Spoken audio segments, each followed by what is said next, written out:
Toc. C'est parti. Je suis très contente de vous accueillir aujourd'hui sur cette thématique que j'aime énormément, donc guider des conversations transformatrices. Euh, et ce webinaire, il fait partie d'un cycle un peu plus grand avec 4 webinaires parce qu'en décembre a lieu une formation que j'animerai à Nantes en lien avec l'école Convivium, qui est québécoise, qui est une école de coaching en développement intégral. C'est l'école à laquelle je me suis formée il y a 8 ans. Et moi, j'étais à la maison mère aux États-Unis. Et c'est vrai que assez vite après m'être formée au coaching, sont arrivées vers moi des opportunités d'accompagner des personnes qui se forment au coaching. Et du coup, je me suis mise à travailler en fait avec mon école, mais dans sa branche francophone, la branche québécoise. Voilà. Et donc aujourd'hui, je suis en France la représentante de cette approche de coaching, dont je vous parlerai un petit peu plus après. Euh, donc, pour entrer dans le sujet, donc c'est un webinaire, c'est vraiment de la transmission. L'intention pour moi, c'est de vous partager plein de choses sur ça veut dire quoi, guider des conversations transformatrices et surtout, ça peut vouloir dire quoi pour vous, prendre ce qui vous parle pour transformer des choses, vous, dans vos conversations. Euh, Vous allez voir qu'il y a beaucoup de choses. L'idée, c'est ne vous sentez pas comme submergé par la quantité de choses, mais plus dites-vous aujourd'hui par rapport à là où je suis et mes enjeux, qu'est-ce que j'ai envie de prendre, que je vais pouvoir utiliser pour transformer des choses concrètement et qui vont être utiles. Voilà, ça c'est mon invitation. Et puis je vous invite vraiment à accueillir ce webinaire. On le verra, c'est important, pas seulement avec l'intellect, avec la tête, mais avec votre cœur, avec votre corps, émotionnellement. C'est quoi ce qui va résonner, vous toucher somatiquement dans le corps? C'est quoi ce qui va plus vibrer en vous? Vous sentez quand il y a de l'expansion à l'intérieur de vous, quand il y a plus de contraction? Intégrer, je vous invite à intégrer toute cette dimension d'émotionnel et de ressenti physique dans la façon dont vous allez capter toutes ces informations. J'ai parlé de ça. Je vais prendre un petit temps pour me présenter pour que, notamment celles qui ne me connaissent pas, sachent à partir d'où je vous fais cette transmission. Donc, moi, je vis à Bordeaux aujourd'hui, même si aujourd'hui je suis physiquement pas à Bordeaux, depuis 3 ans. J'ai 38 ans, je le dis parce que je fais super jeune et du coup, souvent les personnes croient que j'ai genre 28 ans et en fait, ça m'énerve parce que moi, j'ai l'impression d'avoir pas mal d'expérience et du coup, ouais, voilà. Donc c'est pour ça que je partage mon âge et j'ai 2 enfants, 3 ans et demi et 1 an et demi, Marcel et Madeleine. Et je suis mariée avec Maxime depuis 5 ou 6 ans. Voilà. Et moi, j'ai vraiment commencé mon chemin comme sur des rails de bonne élève, en étant très conditionnée en fait par mon éducation, la société, et en croyant avoir comme un éventail de possibles face à moi, mais c'est un éventail qui m'était quand même beaucoup suggéré et donné. Et petit à petit, c'est réveillé en moi avec le fait d'évoluer, de prendre de la maturité aussi. J'ai commencé donc moi chez Guerlain au sein du groupe LVMH et j'étais dans les ressources humaines. Je m'intéressais déjà beaucoup à l'humain, au développement humain. Et je me suis mise, en fait, après quelques années d'expérience professionnelle, à vraiment me questionner sur c'est quoi les prochaines étapes pour moi, pour mon développement professionnel, pour ma contribution. Et ce qui a émergé, ça a été en fait lors de vacances. J'étais en Écosse avec des amis, on faisait un road trip et une nuit, j'ai eu une insomnie. Et je me posais énormément de questions depuis pas mal de mois sur c'est quoi la prochaine étape, c'est quoi la prochaine étape. Puis j'imaginais peut-être, donc j'avais 28 ans et ça faisait 3 ans et demi que je travaillais chez Guerlain en CDI. Et, euh, et donc cette nuit-là, en fait, donc, ma vision, c'était j'irai à New York ou Singapour prendre un job, par exemple, de responsable du recrutement. Et en fait, cette nuit-là, j'ai comme eu une révélation en fait, ça te rendra pas heureuse parce que ce que j'aime, c'est aider les autres à déployer leur potentiel. Et il y a toute cette dimension plus entreprise, process, etc., qui m'animait beaucoup moins. Donc, cette nuit-là, j'ai eu comme un coach qui, pour la première fois, est apparu dans ma tête et qui me posait des questions de mais qu'est-ce que tu veux vraiment en fait? Qu'est-ce qui compte profondément pour toi? Et donc, j'ai commencé à répondre intérieurement à ces questions. Et ce qui a émergé, c'est que je voulais vivre des projets, contribuer à des projets qui avaient du sens. Et je voulais aussi me rapprocher de personnes qui partageaient plus une vision similaire à la mienne du développement du potentiel humain. Il y avait plein d'autres choses que je souhaitais et ce qui s'est passé à la fin de ce moment, un peu d'épiphanie cette nuit-là, c'est de me dire: «Bah, je vais prendre une année off et dans cette année, je mettrai que des expériences qui ont du sens. Je vais la construire sur mesure», avec cette question fil rouge quand même qui était: «C'est quoi mon talent? J'ai envie de découvrir mon talent singulier et comment je peux le mettre au service des autres d'une façon, qui a du sens et qui est joyeuse».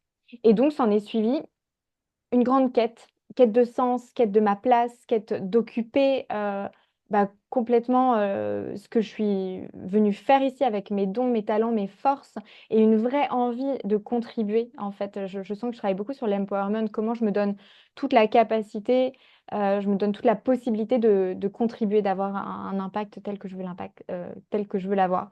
Et du coup, ça m'a amené au bout de quelques mois d'année sabbatique, à rencontrer James Flaherty, le fondateur de l'école, de coaching, qui est basée à San Francisco, New Ventures West. Et quand j'ai rencontré James, ça a été une vraie révélation.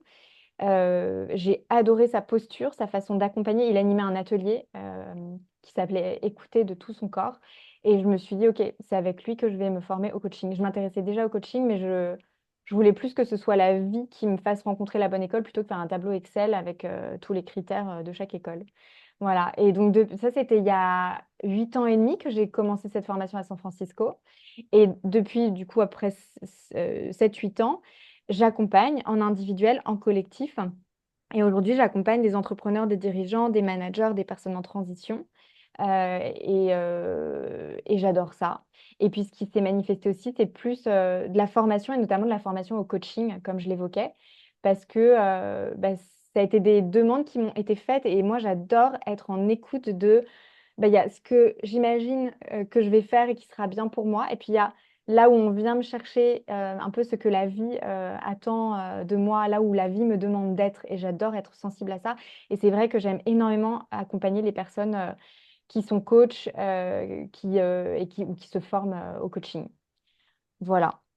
Donc ça, c'était pour, un peu, situer, mon parcours. Et ce que je vais faire là, c'est ouvrir, la présentation et vous partager, notre présentation d'aujourd'hui. Si vous avez des questions, je vous invite à les noter, et puis, je prendrai un petit temps à la fin. Alors là, je fais partager, donc il faut que je retourne dans Zoom, toc, partager, hop, c'est ça que je veux vous partager. Est-ce que vous voyez bien? Ouais, super. Je vais mettre quand même, en diaporama, ce sera mieux. Voilà, magnifique. Tac.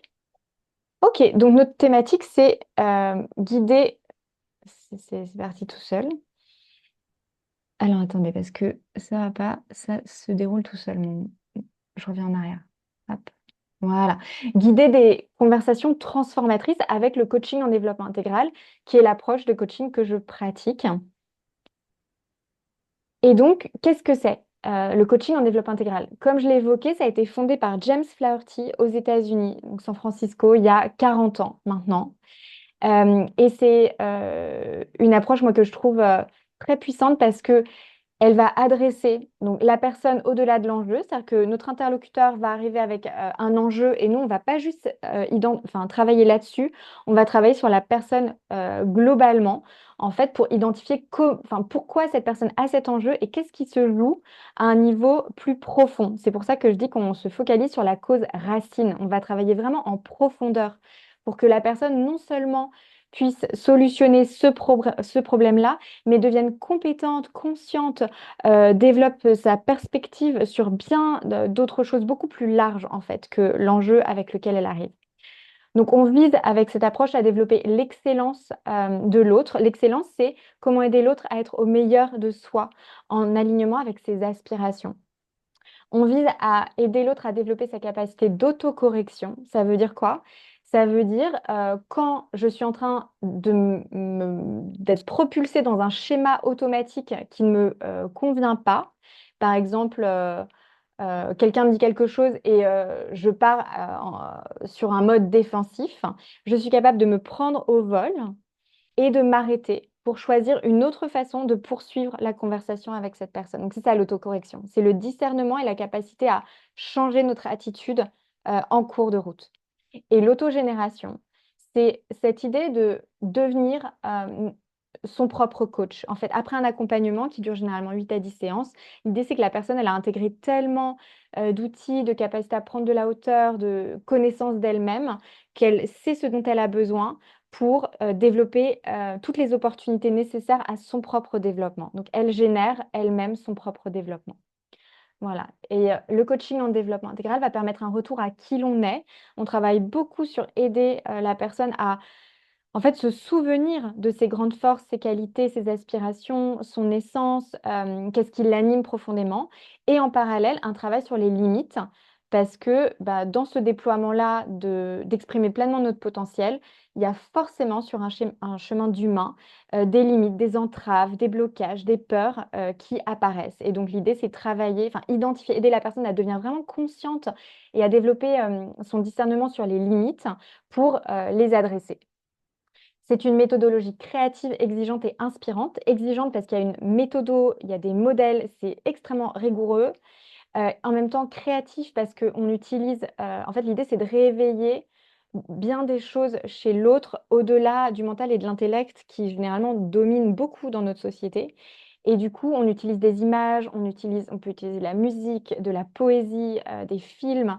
Donc voilà, on fait appel à d'autres intelligences que l'intelligence intellectuelle et inspirante parce que la personne qui va arriver avec son enjeu, on va en fait aller chercher ce qui se joue bien plus profondément et ce qui la met en mouvement.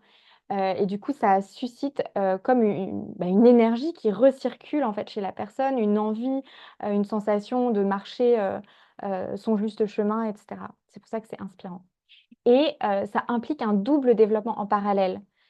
Oui, notre client, en coaching va, se développer, mais c'est le développement du coach, qui va travailler sur lui, de plus en plus, qui va permettre, le développement du client.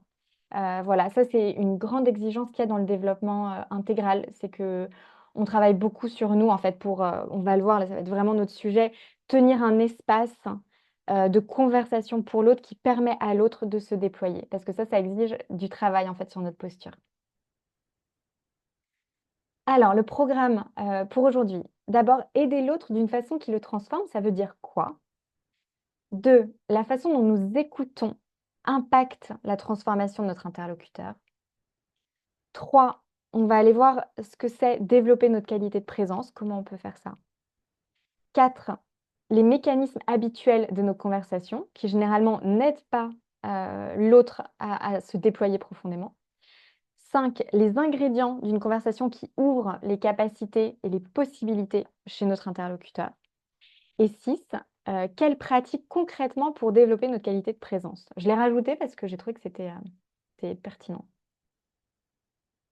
Ok, et on commence par aider l'autre d'une façon qui le transforme. Qu'est-ce que ça veut dire? Alors j'aime bien cette image parce que parfois on a enfin, je vais parler au jeu. J'ai des personnes en face de moi qui ont des rôles importants dans l'existence, dans la société, qui ont accompli des choses impressionnantes et qui, à l'intérieur d'elles, se sentent parfois reliées comme au petit garçon ou à la petite fille. Et ça m'arrive aussi à moi par moment. Et donc, on a une grande puissance, une grande capacité en tant qu'être humain. Et pourtant, par moment, on se retrouve comme un petit chaton tout démuni, à pas savoir comment se positionner. Et moi, ce que j'aime dans cette image, c'est que le coaching, la posture de coach, je vais beaucoup parler de posture de coach parce que je pense qu'on peut utiliser une posture de coach dans plein de situations de la vie, au-delà d'une conversation pure et dure de coaching. Et donc, dans la posture de coach, on va aider la personne à voir à quel point en elle, il y a ce lion flamboyant, puissant, capable, même s'il y a aussi cette vulnérabilité qui se fait sentir petit chaton, quoi. Voilà, donc c'est pour ça que j'ai choisi cette image. Donc, dans notre façon habituelle d'aider l'autre dans les conversations, ce qui se passe bien souvent, c'est que l'autre va repartir comme équipé d'une solution nouvelle grâce à nous. On aura donné la solution, à l'autre. Et dans ce cas-là, qu'est-ce qui se passe? La personne, bah, elle a elle avait un problème, elle a sa solution, mais elle n'est pas transformée et elle conclut notamment que, bah, elle a besoin de nous, en fait, et que la solution est venue de nous. Donc l'idée, c'est un changement de paradigme parce qu'avec le coaching en développement intégral, on souhaite tenir un espace de conversation qui fait qu'à la fin de cette conversation, la personne face à nous, elle a trouvé par elle-même sa solution. Elle a des perspectives nouvelles sur son enjeu. Elle voit des possibilités, nouvelles. Elle a, plus de confiance en elle. Elle a reconnecté à sa confiance parce que moi, je c'est important pour moi de dire: la confiance, elle est à l'intérieur de nous et comment on s'y connecte, en fait. C'est pas quelque chose qu'on n'a pas, qu'on doit chercher à l'extérieur. Et elle, bah, du coup, elle découvre un nouveau terrain de jeu pour exprimer son potentiel. Voilà, donc l'idée, c'est que ça nous guide, hein. Ne nous disons pas: «Oh là là, comment je fais tout ça dans une conversation?» mais petit pas par petit pas, c'est vraiment, ce qui se passe. Et donc aujourd'hui, je vous partage des clés, et mon intention, c'est de vous permettre de mieux comprendre, ce que permet justement une conversation de coaching par rapport à une conversation habituelle, on va dire, du quotidien et d'apprivoiser la posture de coach en développement intégral. Je vais vous donner plein de tips qui vont vous permettre, en fonction de vous, de votre personnalité, d'adopter des choses, pour vous rapprocher, bah, de cette posture-là de coach, si vous en avez envie, bien sûr. Et tout ça pourquoi? Pour soutenir de façon plus profonde, durable, et transformatrice les personnes qui sollicitent votre aide. Et du coup, ces personnes-là, ça peut être dans le cadre professionnel, ça peut être dans le cadre personnel, ça peut être parce que vous êtes coach, ça peut être parce que vous êtes, consultant, manager, dirigeant. En fait, c'est vraiment un choix de posture par rapport à la personne qui vient nous voir et comment on a envie de dédier de l'énergie et du temps à cette personne-là pour peut-être investir durablement, la relation, pour des relations qui ont de l'importance dans nos vies. OK, et donc on passe à notre, 2e, moment qui est, en fait, on va essayer d'explorer comment la façon dont nous écoutons va impacter la transformation de l'autre. Et là, je vous propose un petit temps de réflexion sur, une situation. Est-ce que vous pourriez vous souvenir, penser à une situation dans laquelle vous ne vous êtes pas senti écouté? Donc, je vous propose de prendre un petit temps, de scanner un peu dans le perso, dans le pro. Ça peut être quoi les personnes, les contextes? Et puis, je vous propose 3 questions. Vous pouvez fermer vos yeux. Ah, je réalise que j'ai complètement oublié de guider, le temps d'ancrage. Eh ben, on va le faire maintenant. On va faire ça. Du coup, ça va vous comme ça va nous mettre dans hop, OK, donc on fait une pause, heu et je guide le temps d'ancrage parce que je trouve que c'est vraiment chouette, en fait, comme moment. C'est un sas, en fait, le temps d'ancrage où on arrive d'avant, il y a plein de pensées: «Oh, j'aurais dû faire ça, faut que je fasse ci, comment je vais faire ça?» et on va venir se déposer ici, maintenant, et approfondir notre présence. En plus, c'est complètement en lien avec, bah, ce qu'on travaille aujourd'hui, en fait, allant beaucoup plus connecter, notre corps. Descendre, se déposer dans notre corps, voilà. Donc je vais guider ça, tout est invitation. Vous n'êtes obligé à rien, et voilà, je vous propose juste d'être, des exploratrices, curieuses, dans ce voyage-là et puis si vous voulez pas le faire, vous êtes libre de pas le faire. Mais généralement, les personnes sont trop contentes et ça leur fait beaucoup de bien. OK, c'est parti. Donc je vous propose de fermer vos yeux et on va changer de rythme, comme vous pouvez l'observer. C'est ce qu'on fait aussi dans les conversations de coaching et vous pouvez venir simplement observer votre posture pour commencer. Comment êtes-vous installé sur votre chaise, sur votre fauteuil? Et puis vous pouvez, observer votre respiration, le va-et-vient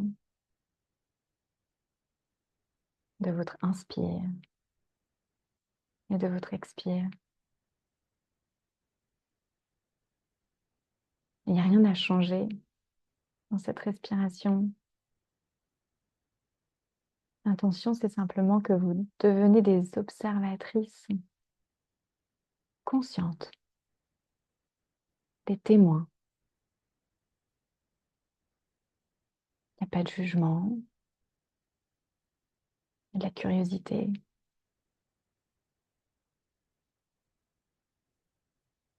Un temps d'accueil bienveillant de vous.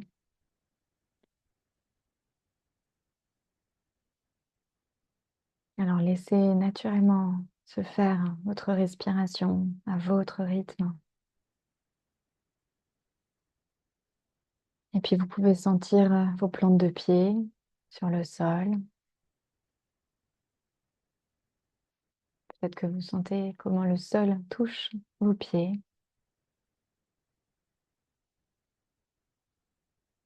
Et vous pouvez laisser vos pieds se déposer sur le sol.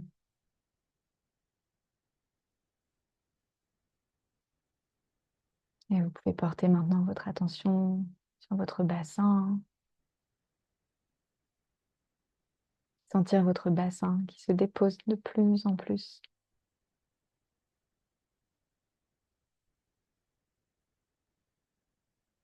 Voilà, sentez le poids du corps en train de se déposer tranquillement.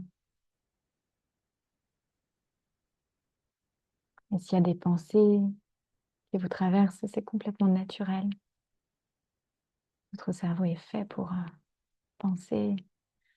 Simplement ici, l'invitation, c'est de laisser la pensée passer, comme si c'était un nuage dans un ciel, pour revenir, rediriger votre attention vers votre respiration, vers vos sensations.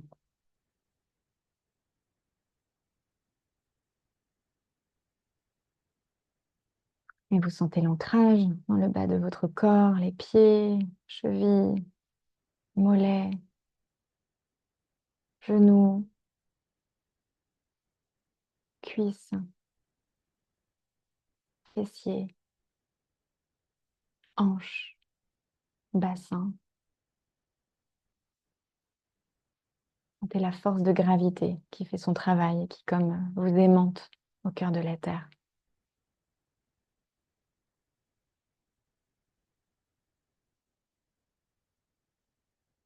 Observez ce qui est en train d'évoluer en vous dans ces minutes où vous avez invité le silence et l'immobilité.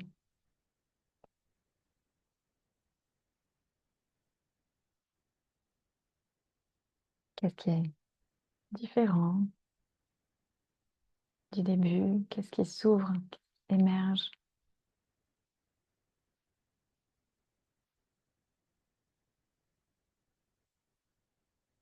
Et toujours vous êtes relié à votre souffle, le va-et-vient de votre inspire, de votre expire.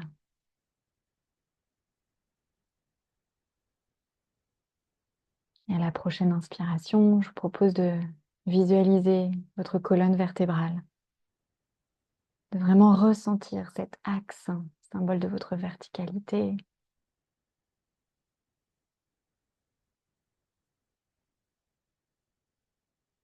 Et puis vous pouvez laisser tout le buste, votre buste se détendre et se relâcher.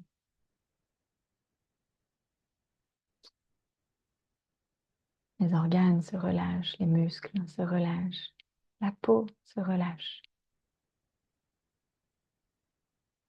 Un temps de pause et de ressourcement, de régénération dans votre intériorité.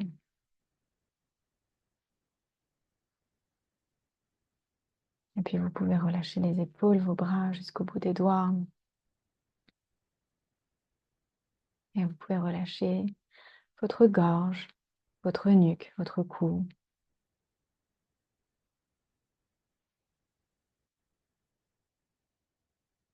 Et puis je vous propose maintenant de relâcher votre tête, le crâne, la boîte crânienne, le cerveau. En cet instant, il n'y a rien à faire, il y a juste à être. Comment je me sens, je me permets. un temps pour être, ressentir, m'installer un peu plus à l'intérieur de moi, bien chevillé, solide, ancré à l'intérieur de moi-même.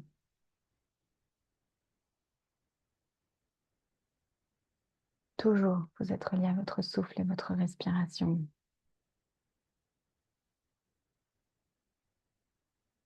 Et puis, je vous propose de relâcher vos yeux, les globes oculaires, paupières. Et puis, vous pouvez relâcher vos mâchoires, vérifier qu'il n'y a pas de tension dans les mâchoires.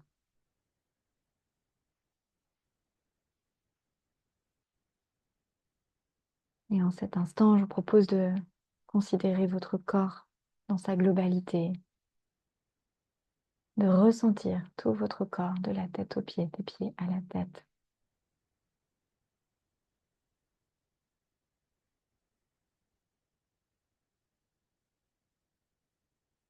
Et puis à partir de cet état dropped in, descendu à l'intérieur de vous, je propose de laisser émerger ce qui est important pour vous en lien avec ce temps de webinaire d'aujourd'hui, ce sujet-là, guider des conversations transformatrices. Pourquoi est-ce que vous êtes là? Qu'est-ce qui est important pour vous?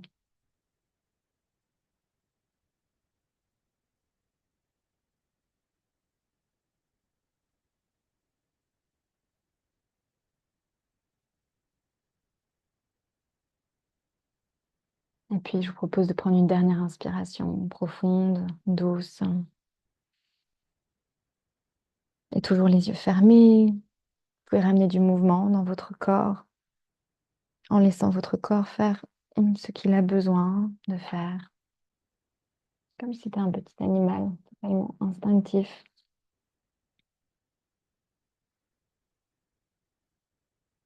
Et quand ce sera le bon moment pour vous,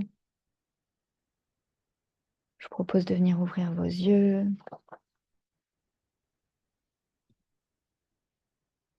De revenir à l'espace physique qui vous entoure et à cette suite de transmission qu'on va poursuivre. Ça va? Vous me faites un petit pouce vers le haut, ouais? Tout va bien? Super. Ok. Du coup, je vous réinvite dans cette question qui est, vous remémorez une situation dans laquelle vous ne vous êtes pas senti écouté. Et comment vous vous êtes senti du coup?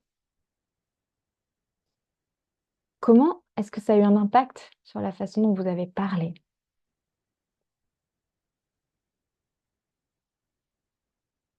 Et du coup, ça a été quoi les conséquences de cette conversation?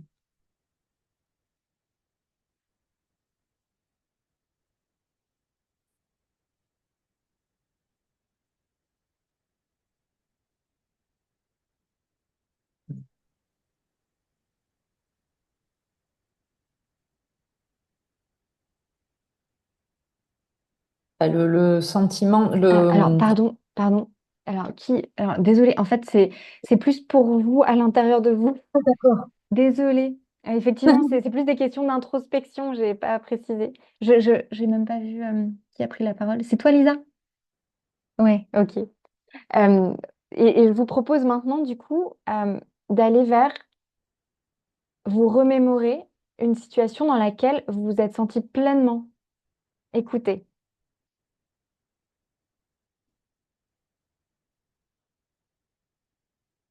C'était avec qui? Comment est-ce que vous vous êtes senti? Et comment est-ce que vous avez parlé?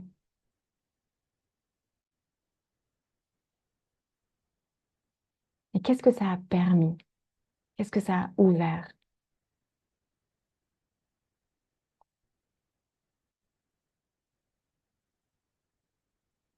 Voilà, donc un petit temps, c'est juste pour vous, en fait, pour que vous puissiez connecter ce que j'évoque là avec votre expérience personnelle.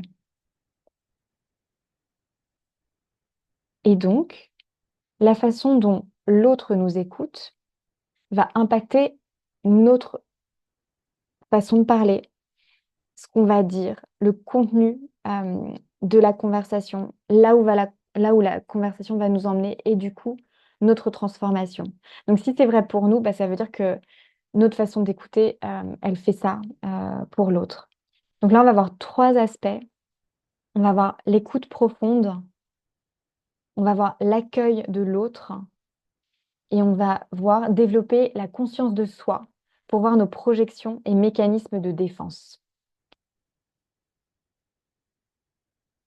Alors, sur l'écoute profonde, je vous propose là de regarder 4 dimensions d'écoute. Donc, quand quelqu'un vous parle, quelqu'un vient vers vous avec un enjeu, un besoin de trouver une solution, un nœud, euh, et donc la personne va parler. Et qu'est-ce que vous pouvez écouter? Vous pouvez écouter ce que la personne dit, puis vous pouvez aussi écouter, être à l'affût, en sensibilité de ce que la personne ne dit pas. Où est-ce qu'elle ne porte pas son attention? Qu'est-ce qui vous étonne dans ce sur quoi elle se focalise et ce qui n'est pas présent, en fait, dans son discours? Parce que ce qui n'est pas présent dans son discours, c'est-à-dire que c'est pas présent dans sa pensée, en général. Après, parfois, elle peut ne pas dire, mais bon, en général, c'est ça. Puis ensuite, il y a le non-verbal. Euh, En fait, une personne, par exemple, va pouvoir parler de quelque chose. Moi, je le vis très régulièrement. Et son visage, par exemple, va pouvoir se crisper quand elle parle d'une situation. Ou alors, au contraire, elle va parler d'une autre situation et là, ça va s'ouvrir, elle va s'illuminer. Et le non-verbal, c'est quelque chose dont généralement nous ne sommes pas conscients. Donc, c'est quelque chose qui est une information précieuse, en fait, qu'on peut utiliser au service de l'autre. Et puis, il y a encore une autre dimension plus profonde, qui est cette question de comment est-ce que je me sens quand la personne me parle de tel sujet ou tel sujet. Euh, Par exemple, moi, ça m'arrive, j'ai un exemple un jour très marquant où un de mes clients me parlait d'une situation et je me suis sentie mais dans une colère. Et en fait, ce qui se jouait, c'est que lui ne ressentait aucune colère et moi, je ressentais la colère qu'il ne s'autorisait pas à ressentir. Donc tout ça, en fait, c'est des façons d'ouvrir vraiment notre écoute. Et en fait, nous sommes une antenne, notre corps est une antenne qui capte et comment on écoute aussi à partir de notre corps et comment on fait confiance à toute cette intelligence et cette sagesse innée. Et donc, je vous propose là encore des questions un peu de réflexion personnelle. C'est quelle écoute est-ce que vous pratiquez? Sur quoi est-ce que vous portez moins d'attention quand l'autre vous parle par rapport à ce que j'ai nommé juste avant? Et sur quelle dimension d'écoute est-ce que vous auriez envie de vous entraîner peut-être davantage?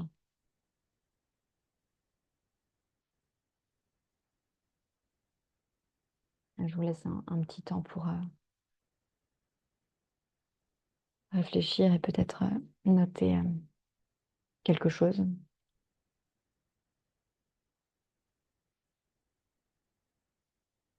Ok. Ensuite, on passe à l'accueil de l'autre.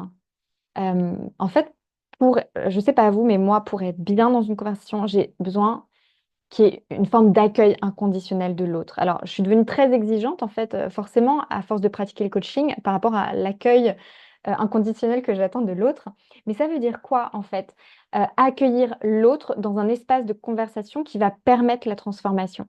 Ça veut dire que moi, face à l'autre, bah, je suis déjà arrivée ancrée et tranquille. C'est-à-dire que j'ai apaisé les éventuelles choses qui bouillonnaient à l'intérieur de moi.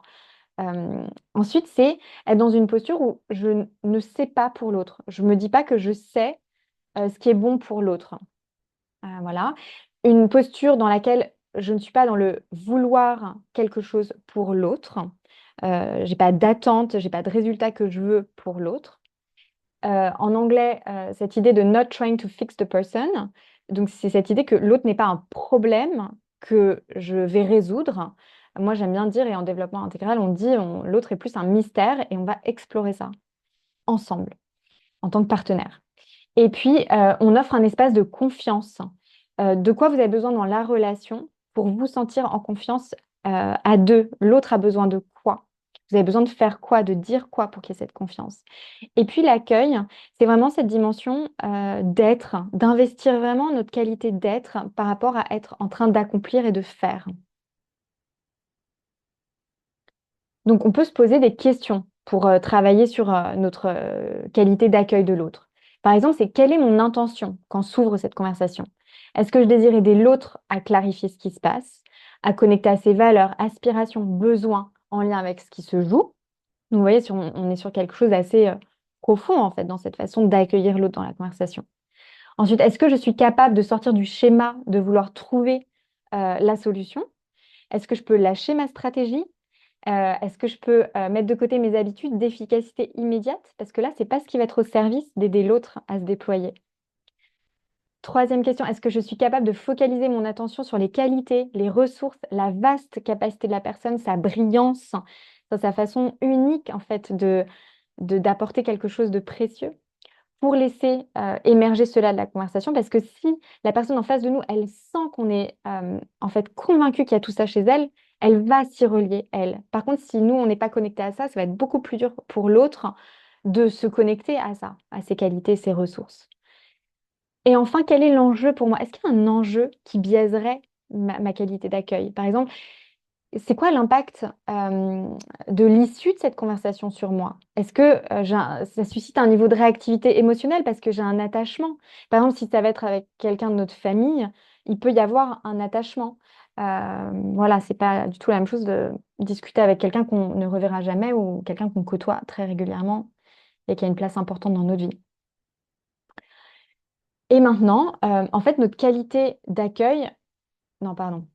En lien avec la qualité d'accueil, c'est être conscient de soi pour voir nos projections et mécanismes de défense. En fait, en tant que coach ou que personne qui veut accompagner l'autre dans une posture de coach, c'est cette idée que pour bien accompagner l'autre, j'ai besoin d'être comme un canal neutre de mes propres mécanismes de protection, de défense, de jugement, etc. Et du coup, c'est développer notre discernement et notre conscience, notre capacité à nous prendre au vol, un peu comme je l'ai dit au début avec la notion d'autocorrection, dans ce qui peut enclencher ces mécanismes et quand, hop, je me retrouve en train de jouer un de ces mécanismes. Et donc, ce sont des mécanismes complètement liés à moi, mais qui vont pouvoir parasiter en fait la conversation et ma façon de prendre l'autre en considération et de soutenir l'autre. Donc, ça peut être le jugement, je me juge moi ou je juge l'autre. Ça peut être la projection. Je projette des choses sur l'autre. Par exemple, la personne commence à me parler d'un enjeu et moi, je vais faire une interprétation en lien avec quelque chose que je connais, qui est dans mon cadre habituel de référence. Et du coup, je vais imaginer que la personne, elle est comme ça ou qu'elle veut ça. Et je vais partir dans mon histoire à moi. Parce que je me suis déconnectée d'une écoute profonde et qu'il y a quelque chose de l'ordre de mes filtres qui est intervenu là. Et je suis tombée un peu dans un piège. Ensuite, il y a ma réactivité émotionnelle. Parfois, il y a des choses que l'autre va dire qui vont susciter des émotions. Ça peut être de la peur, de la colère, de la tristesse, parce qu'il y a de l'empathie en fait dans cette qualité de relation-là. Et du coup, comment est-ce que j'arrive à me rendre compte qu'il y a cette réactivité et la canaliser? Ensuite, il peut y avoir de la résistance, le fait de ne pas avoir envie, de sentir comme un rejet de ce que dit l'autre, des choses comme ça. Ça vient toucher des schémas en nous, des zones sensibles. Et puis, il y a le désengagement. Ça peut être aussi le fait de s'ennuyer ou d'être saoulé, par exemple, par l'autre. Ça peut arriver. Donc voilà. Et c'est quoi, en fait, ce qui est en train d'intervenir là, qui m'appartient moi et que je projette dans la relation avec l'autre? Parce que ça va avoir, bien sûr, un impact. Et donc, je vous propose des questions en lien avec ça pour éclairer vos enjeux personnels autour de ces conversations importantes. La première, c'est, j'aime bien la dire en anglais, c'est for the sake of what? Au service de quoi? C'est quoi profondément l'objectif en fait? Pourquoi? Se poser cette question-là de pourquoi vous entrez dans cette conversation? Au service de quoi vous vous mettez? Ensuite, quelle est votre intention? Est-ce que vous êtes attaché à un certain résultat? Parce que ça peut vraiment biaiser, en fait, si vous avez une idée de là où doit arriver la conversation. Est-ce que je suis capable de faire confiance à ce qui va émerger? Est-ce que, au contraire, je suis en train d'essayer de contrôler? Ensuite, quels sont mes schémas réactifs et défensifs habituels, mes boutons rouges, les red buttons? Typiquement, moi, comme exemple, moi j'ai un critique intérieur très présent. Et quand je suis en coaching, je vous donne des exemples du coaching parce que c'est ce que je pratique le plus forcément, avec un client qui a aussi un critique intérieur exigeant, et ben bim, ça ne rate pas. tout de suite, je me sens dans oh, est-ce que je vais être à la hauteur? Et en fait, son critique intérieure vient activer mon critique intérieure et j'entre dans mes mécanismes de peur de ne pas être à la hauteur, par exemple, de l'attente de l'autre. Et je vois bien que ça m'arrive énormément avec des clients qui ont un critique intérieur bien, bien virulent et pas du tout avec d'autres clients. Ensuite, quelles sont mes blessures qui peuvent être activées? Ensuite, comment suis-je connectée à mes émotions?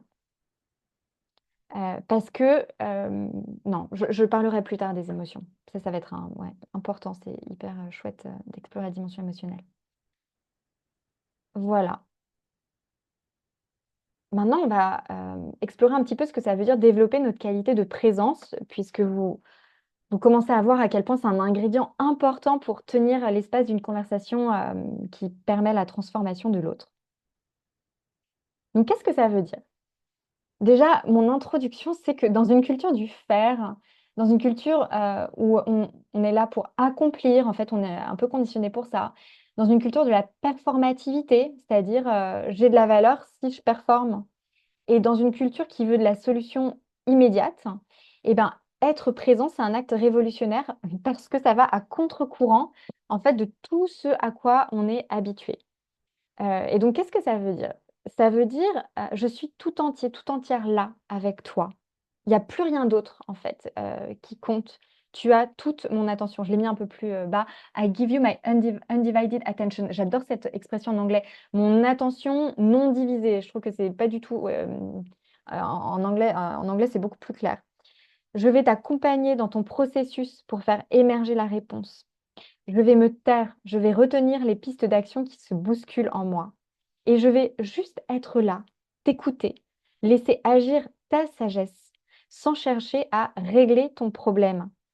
Imaginez comment c'est différent, quelqu'un qui arrive en face de nous, qui veut régler notre problème, versus quelqu'un qui est là pour nous aider à connecter à notre sagesse pour trouver la solution à l'intérieur de nous. Donc notre posture, en fait, juste cette qualité de présence, c'est très silencieux, c'est quelque chose qui se ressent, qui transparaît aussi bien sûr par nos paroles, mais voilà, ça joue beaucoup, ça infuse la relation. Et qu'est-ce que ça implique du coup? Ça veut dire qu'on a besoin d'être bien connecté à nous-mêmes avant tout, pour ensuite être bien connecté à l'autre. Ça veut dire que ce que dira l'autre suscitera inévitablement des choses pour nous et on sera capable de faire de notre mieux pour discerner, les réactions, accueillir, ces réactions, être avec ces réactions et puis revenir, être capable de revenir pour être vraiment avec l'autre. Peut-être nommer aussi ce qui se passe en nous. Et puis, c'est cette idée qu'on va être avec l'autre 2 explorateurs, 2 exploratrices et on va partir à la découverte de ce qui se joue profondément. Et puis, c'est accepter enfin de lâcher le contrôle pour laisser émerger ce qui est prêt à éclore, chez la personne en face de nous. Ça veut dire parfois se détacher d'habitudes bien, bien ancrées. Qu'est-ce que ça implique? La suite. Je privilégie la relation avec l'autre avant la solution, parce que c'est la qualité de la relation qui va, permettre à l'autre de trouver sa solution. Donc, Thomas Dansembourg, il disait: «Connect before correct». Ma priorité est que l'autre se déploie plutôt qu'avoir raison. Donc, j'accepte que, je ne suis pas là dans cette conversation pour avoir raison et c'est ainsi, une capacité à tenir l'espace pour la relation, une capacité à créer un cadre qui permet à quelque chose d'émerger. Donc, c'est être capable de se tenir face à: «Je ne sais pas ce qui va se passer et c'est OK, je fais confiance. J'amène toute ma présence et je sais que ce qui va se passer va être juste parce que je suis là avec la bonne intention, avec la bonne présence». Et donc, je me suis posé la question de c'est quoi les qualités qui représentent la présence? Et pour moi, c'est la curiosité. Être curieux versus, on a beaucoup de mécanismes de jugement, d'étiquetage, de mettre dans des catégories et cetera. Donc là, il y a plus, la qualité de curiosité. La bienveillance, l'accueil de ce qui est. En fait, on ne va pas mettre de côté les trucs qu'on ne veut pas qu'ils soient là. Si des choses un peu inconfortables se manifestent, on va les accueillir aussi. Parfois, moi, dans mes, conversations, il y a beaucoup d'émotions et j'ai appris au fil des années à être complètement à l'aise et à utiliser, en fait, cette émotion et pas juste me dire: «Oh zut, il y a un débordement émotionnel, comment je vais faire pour, je ne sais pas quoi faire». Voilà, donc c'est accueillir ce qui est en fait, versus ah ben je voulais il se passe ça, mais il se passe autre chose, et comment je reviens à ce que je voulais qu'il se passe. Non, on abandonne le plan et on fait avec ce qui se passe dans l'instant présent. Et ensuite, la confiance. Confiance en nous, dans notre capacité à aider l'autre à partir du moment où on a réuni des ingrédients.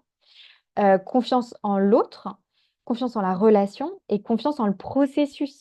Parce qu'une conversation, c'est vraiment un processus. Et moi, j'observe dans toutes mes séances à quel point il y a quelque chose d'assez extraordinaire qui se joue entre le point A et le point B d'une conversation. En fait, quand je permets au processus d'opérer, au-delà de moi, comment j'aurais envie peut-être de contrôler, et puis ce que je me dis qu'il faudrait qu'il se passe pour que ce soit bien pour la personne. Non, c'est confiance en le processus. Et la présence, ce que j'ai envie de rajouter aussi, c'est que ça va, ça vient. Par exemple, je vais être présent complètement connecté à mon client, et puis tout d'un coup, je sais pas, il y a quelqu'un qui frappe à la porte du bureau dans lequel on est, et hop, ça me décentre de ma présence, et donc je vais gérer ce qui se passe là, puis je reviens et je ramène ma qualité de présence. Donc on travaille à y revenir continuellement, intentionnellement. C'est cette idée que notre présence, elle est interrompue parce que c'est très dur d'être en focus total pendant 30 minutes, 1 heure et demie. Et forcément, à un moment, moi, j'ai des moments où je me dis, ah, il faut que je fasse la valise de mon fils ce soir ou des choses comme ça. Et hop, ok, bah ouais, mais je m'en occuperai plus tard. Maintenant, reviens, présence. Donc, c'est naturel qu'on ne soit pas tout le temps dans 100% de présence. Ok. Et maintenant, on va voir les mécanismes habituels de nos conversations, parce qu'on a été comme conditionnés dans des mécanismes qui bah, nous empêchent d'être dans une qualité de présence et nous empêchent d'être dans la capacité à apporter à l'autre les conditions de la transformation. Et quand je dis la transformation, c'est vraiment en lien avec ce que l'autre a besoin de déployer sans attente de notre part. C'est pas je veux à tout prix que l'autre se transforme. C'est qu'est-ce qui est prêt pour l'autre comme prochain petit pas, et comment je peux tenir l'espace pour que ce petit pas il se fasse à partir de l'autre. Ok. Donc, dans les conversations habituelles, ce sont généralement des conversations qui sont dédiées à trouver la solution rapidement, et aussi à, comme j'ai envie de rajouter, à assurer une sorte d'image de nous. Parce que James, avec qui je me suis formée, il disait, dans nos interactions sociales, il y a comme 50% qui sont dédiés à maintenir une bonne image de nous-mêmes, du coup ça nous rassure, et 50% qui sont réellement dédiés à gérer la situation de façon pertinente. Voilà, donc on est orienté aussi là-dessus, sur l'image qu'on donne. Euh, donc, versus permettre le développement et la transformation de l'autre. Et tout simplement parce qu'on a été éduqué, conditionné pour écouter, pour avoir une bonne réponse rapidement à donner, versus écouter pour comprendre réellement et découvrir l'autre. On a été éduqué à démontrer notre compétence et à être efficace. Et donc, on se comporte beaucoup pour être dans le fait de démontrer ça. Et donc, j'ai identifié des mécanismes habituels dans nos conversations. Donc, il y a 3 slides avec des exemples, mais vous allez peut-être voir, en fait, vous, ce qui vous parle le plus. Donc, un premier biais, c'est... donc là, on parle vraiment de la conversation, on veut aider l'autre, parce que parfois, ça a complètement du sens et de la valeur de diriger, par exemple, le cours de la conversation et de l'idée, l'échange. Mais par moment, c'est pas ce qu'il y a de plus utile. Voilà, donc par exemple, vouloir contrôler la conversation, diriger le cours de la conversation, maîtriser, poser les questions, être la personne qui guide. Voilà, parfois, moi je vois certaines personnes qui sont beaucoup dans cette posture-là, d'être celles qui questionnent, qui prennent le lead en fait assez naturellement. Et dans le contrôle, il y a aussi cette idée de vouloir un certain résultat, avoir une attente en fait. Ensuite, il y a un autre biais qui est interrompre. Interrompre parce qu'on se dit, ah, mais c'est bon, j'ai compris ce que tu voulais dire. Et parce qu'aussi, on veut être efficace, on ne veut pas perdre de temps, on a une idée, etc. Mais du coup, on n'écoute pas vraiment, on n'écoute pas jusqu'au bout. Ensuite, il y a juger. Et donc là, c'est dire, tu n'as pas assez de volonté, par exemple. On a un jugement qui émerge à l'intérieur de nous et on va dire à l'autre ce jugement. Et ça, bah, c'est sûr que c'est pas quelque chose qui est soutenant dans le processus de l'autre. Ensuite, savoir pour l'autre, c'est cette idée de mieux savoir que l'autre ce que l'autre devrait faire. C'est hyper courant en fait dans les conversations où des personnes autour de nous, que ce soit des amis, des proches, des gens professionnellement, viennent avec un problème et nous, on leur propose une solution parce qu'on imagine, enfin en tout cas, j'ai envie aussi de parler de moi. Moi, ça m'arrive régulièrement quand je partage un enjeu et les personnes bah, me donnent des solutions, mais elles sont complètement à côté parce qu'en fait, les personnes n'ont pas du tout cerné réellement ce qui se joue. Donc voilà. Mais bon, c'est le jeu des interactions sociales habituelles, j'ai envie de dire. Et puis ensuite, il y a l'écoute sélective. Donc là, mon cerveau se met en mode, je vais écouter et retenir que ce qui confirme ce que j'ai identifié comme, bah, comme hypothèse de ce qui se passe pour l'autre. Et du coup, je vais me focaliser que sur certaines choses et complètement négliger d'autres éléments. Ensuite, il y a le mode sauveur, qui est aussi assez classique.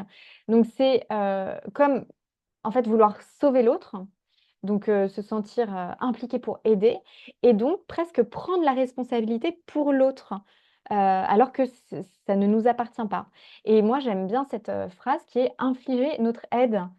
Et donc, d'où des questions de ben, qu'attend l'autre de moi en fait? Est-ce que j'ai explicité ça avec l'autre?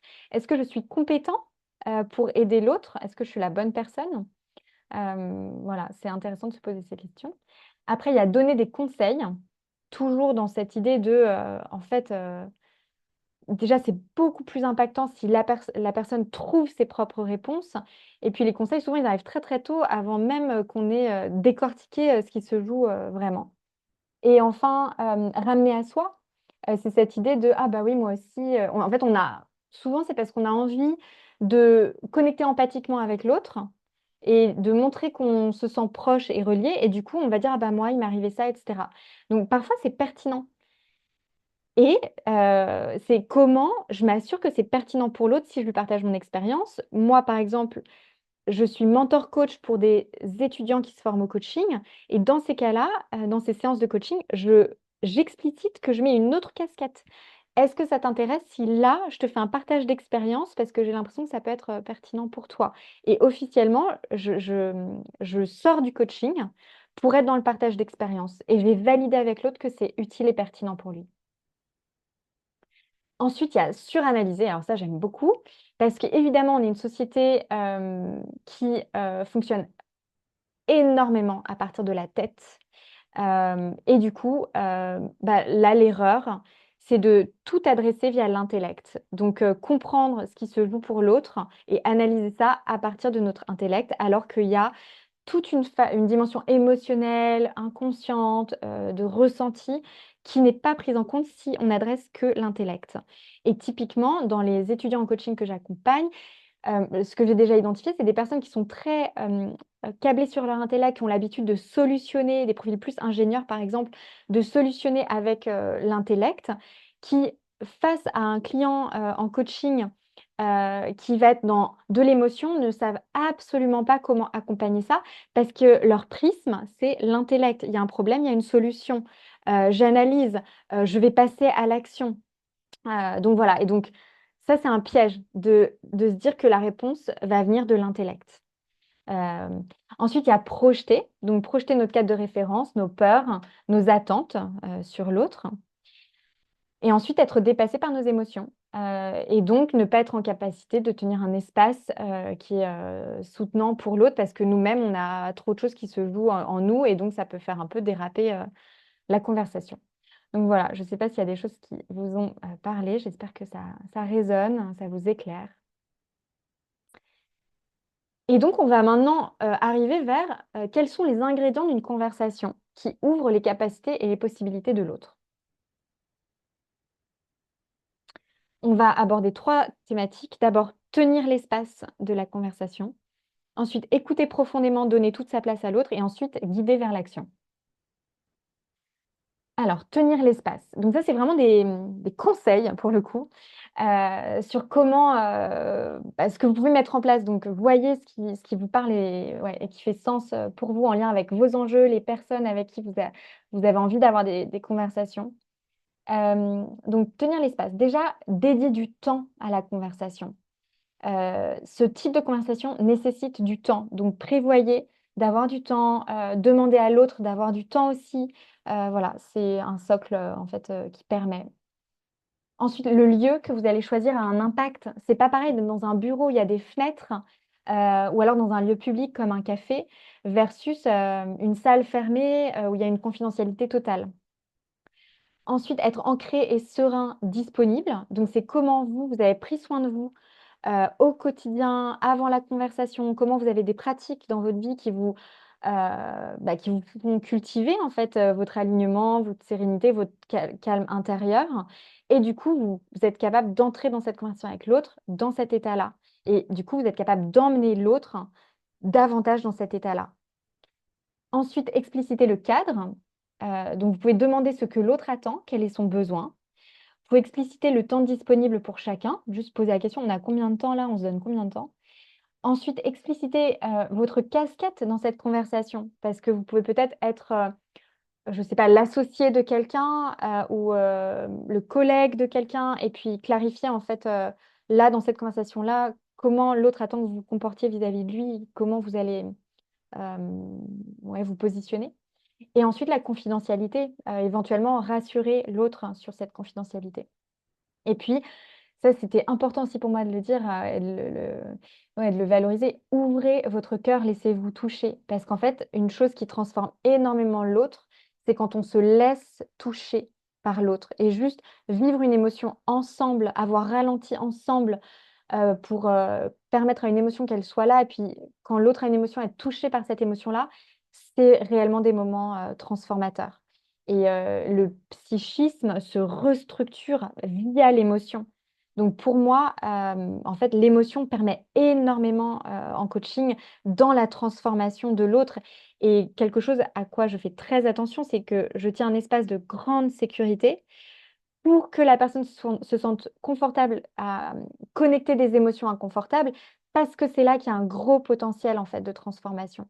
Donc c'est ça, comment vous êtes à l'aise avec cette dimension-là et comment vous autorisez à ouvrir votre cœur face à l'autre. Et bien sûr, c'est pas avec toutes les personnes qu'on va pouvoir faire ça en fait. C'est vraiment, on se force jamais. Pour moi, il y a vraiment ce truc de, dans ce type de conversation, ça doit être un choix en fait, d'avoir envie d'aider l'autre. Ensuite, écoutez profondément, donnez toute sa place à l'autre. Donc, première proposition, c'est soyez d'abord connecté à vous pour une empathie équilibrée. Parce que si vous êtes trop peu connecté à vous, par exemple, trop dans votre tête, et ben, si la personne va dans des états émotionnels, vous allez comme être un peu indifférent, enfin, potentiellement. Si au contraire, vous êtes en sursensibilité, vous allez potentiellement être débordé par l'émotion de l'autre. Donc, c'est pour ça qu'on revient à cette dimension de connexion à soi pour soutenir l'autre. Et pour écouter, il y a d'abord cette connexion à vous. Ensuite, lâchez votre besoin de performer pour être présent dans le processus. Quand on a besoin de performer, quand on veut montrer une image positive de nous, quand on a une attente d'un certain résultat, on peut pas être complètement présent dans le processus. Donc voilà, ça peut être quelque chose que vous avez envie de, de- d'explorer. Ensuite, ralentissez pour aider l'autre à ralentir. Le rythme extérieur va très très vite, de plus en plus. Et dans ces séances-là transformatrices, euh, ça passe par du ralentissement. Parce que, en fait, on reconnecte ce qui se passe intellectuellement à ce qui se passe à l'intérieur de soi. Et la tête va vite, par contre, le corps, il va lentement, il a son propre rythme. Et donc, pour inviter toutes les dimensions plus de ressenti, de vécu qui sont des clés immenses, eh ben, on a besoin de ralentir. Et si moi, la personne qui tient l'espace, j'ai ralenti, j'incarne un rythme plus lent, plus ouvert, spacieux, doux, et ben là, l'autre peut être invité là-dedans. Ensuite, en lien avec ça, oser pratiquer les silences. Moi, je pratique énormément les silences et il y a beaucoup, beaucoup de choses qui se passent dans les silences. C'est quelque chose qu'on est peu habitué à côtoyer, mais c'est vraiment très, très impactant. Ensuite, incluez l'état émotionnel de la personne. Euh, voilà, la résolution ne se fait pas que par la solution intellectuelle, en fait, cognitive. Comment vous avez envie d'ouvrir à accueillir vos émotions, accueillir l'émotion de l'autre. En fait, c'est des vrais leviers en fait, de transformation. Ensuite, questionner pour identifier l'enjeu derrière l'enjeu, avec la question, par exemple, vous vous posez qu'est-ce qui est vraiment important là, et aider la personne à discerner ça. Et puis, faites confiance au processus et à votre intuition. Ça, c'est important. Osez dire ce que vous sentez, les questions que vous vous posez, peut-être avec une précaution oratoire du style, bon là, je me dis un truc, c'est peut-être un peu bizarre, mais je le dépose ici et puis tu verras si ça résonne pour toi. Et ensuite, guider vers l'action. Retenez-vous de donner votre avis et vos solutions. La star, c'est l'autre. Il a en lui la meilleure solution pour lui. Et si c'est lui qui la trouve, là, il y a un processus transformateur qui a eu lieu. Ensuite, mouillez-vous. Offrez un miroir à l'autre. Vous pouvez retranscrire le non-verbal que vous identifiez.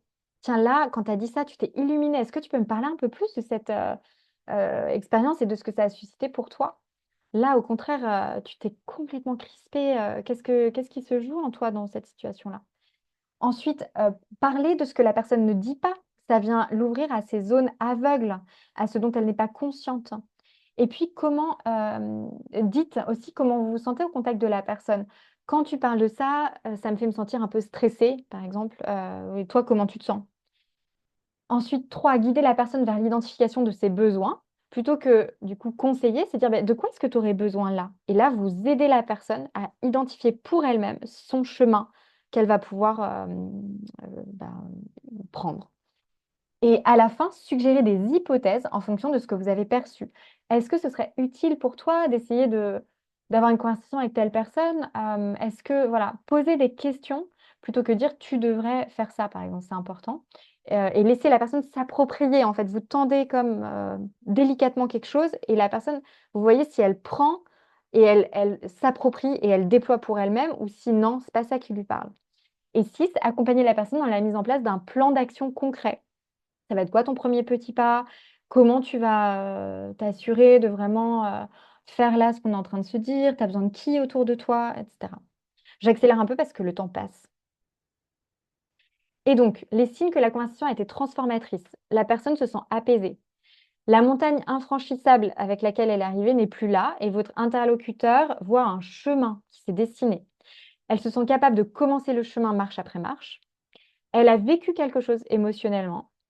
Vous vous êtes connectés tous les 2, toutes les 2. Votre relation s'est approfondie. La personne a renoué avec ses capacités et sa confiance et il y a une sensation enthousiasmante de possibilités nouvelles. Et puis vous, vous vous sentez bien. Vous êtes en joie parce que dans votre posture, vous avez soutenu le développement, d'une autre personne et c'est puissant, magnifique, beau. Donc, conclusion, notre présence est agissante. Donc, comment on peut arrêter de faire, de chercher la performance, mais être pour avoir un impact. Et la relation d'abord, le résultat ensuite. Je vous enverrai de toute façon la présentation. Et puis, je me suis dit que peut-être que ça vous intéresserait d'avoir des pratiques concrètes pour développer votre qualité de présence. Alors, pour apaiser notre système nerveux, parce qu'on a besoin de savoir apaiser notre système nerveux, en fait, pour être dans un état calme et gérer aussi peut-être les remous que peut susciter une conversation. Donc, il y a la respiration de cohérence cardiaque qui est super. Il y a une appli qui s'appelle Respi Relax. Le temps dans la nature, le nerf vague. Donc, il y a Ludovic Leroux qui a fait des podcasts, qui a écrit un livre autour de ça. Et la qualité de nos relations et de nos interactions. En fait, quand on se sent stressé. En fait, notre système nerveux, le fait d'entrer en conversation avec une personne à qui on se sent bien, et ben, c'est, ça ça pose notre système nerveux. Donc, voilà, c'est une vraie clé en fait pour s'apaiser, se tranquilliser.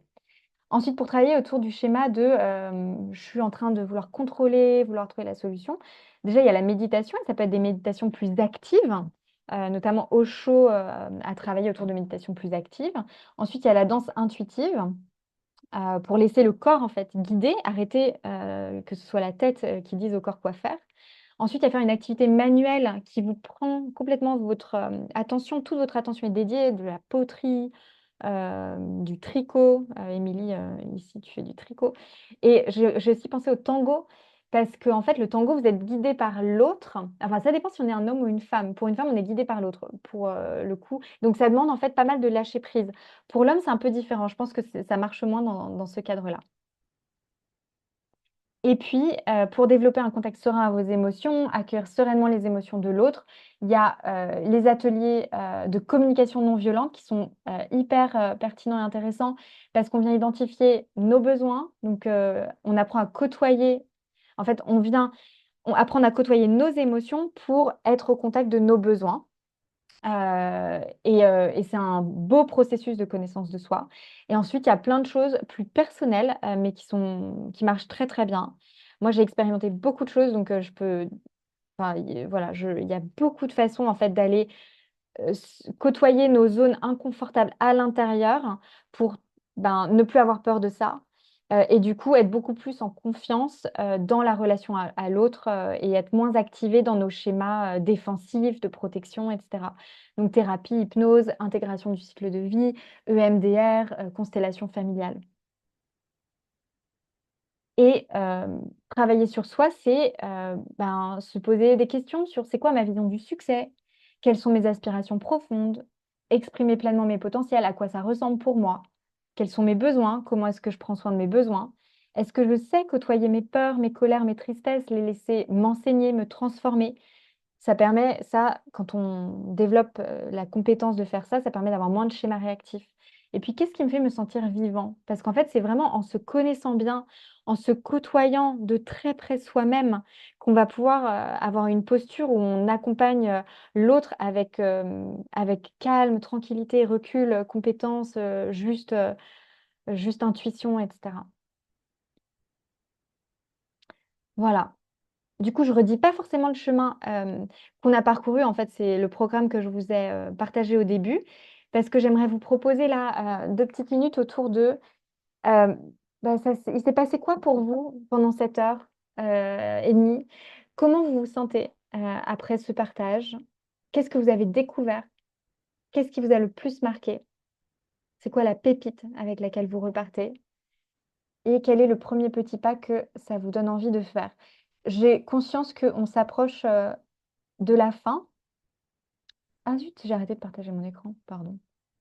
Toc. Du coup, celles qui doivent partir, n'hésitez pas à partir.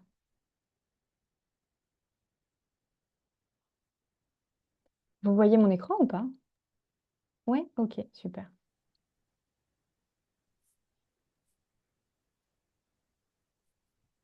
Non, bah, merci beaucoup. Je sais pas si on prend la parole du coup. Ça te Euh, va? alors, j'avais pas complètement terminé. Euh, ouais. Mm. Alors, attends, du coup, hop. Mais parce que ma présentation, je la trouve plus, moi. Vous la voyez, mais moi, je la vois plus. Elle est à l'écran, ouais. Mais pourquoi je l'ai affichée? Bah, je la vois plus, c'est fou. Je vais arrêter le partage et recommencer.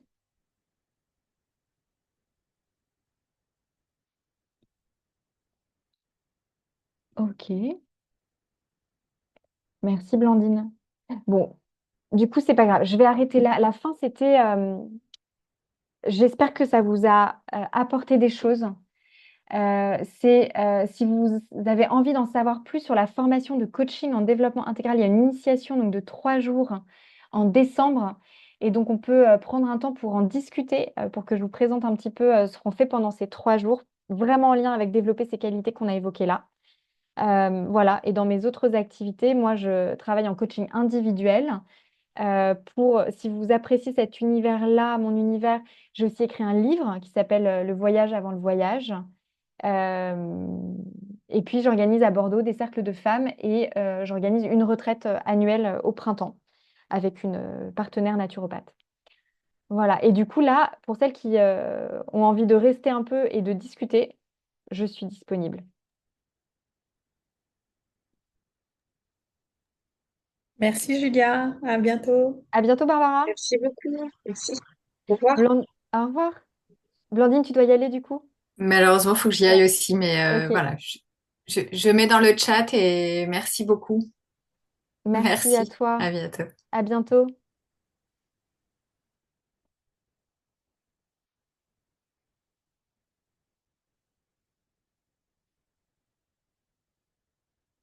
Ok, Émilie, t'arrives pas à activer ton micro. Ok,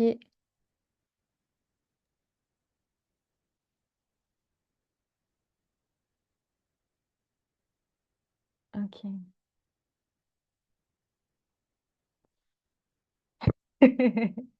Du coup, t'es bloquée, Émilie. Alors, attends. Demander réactiver le son. Est-ce que ça peut marcher? Non? Ouais, bah écoute, je sais pas, Émilie. Bon, bah, j'espère que ça vous a inspiré, nourri. Ok. Bah, super, Christelle. Je suis contente. Ouais, c'est terrible. J'ai eu l'impression de tellement speeder.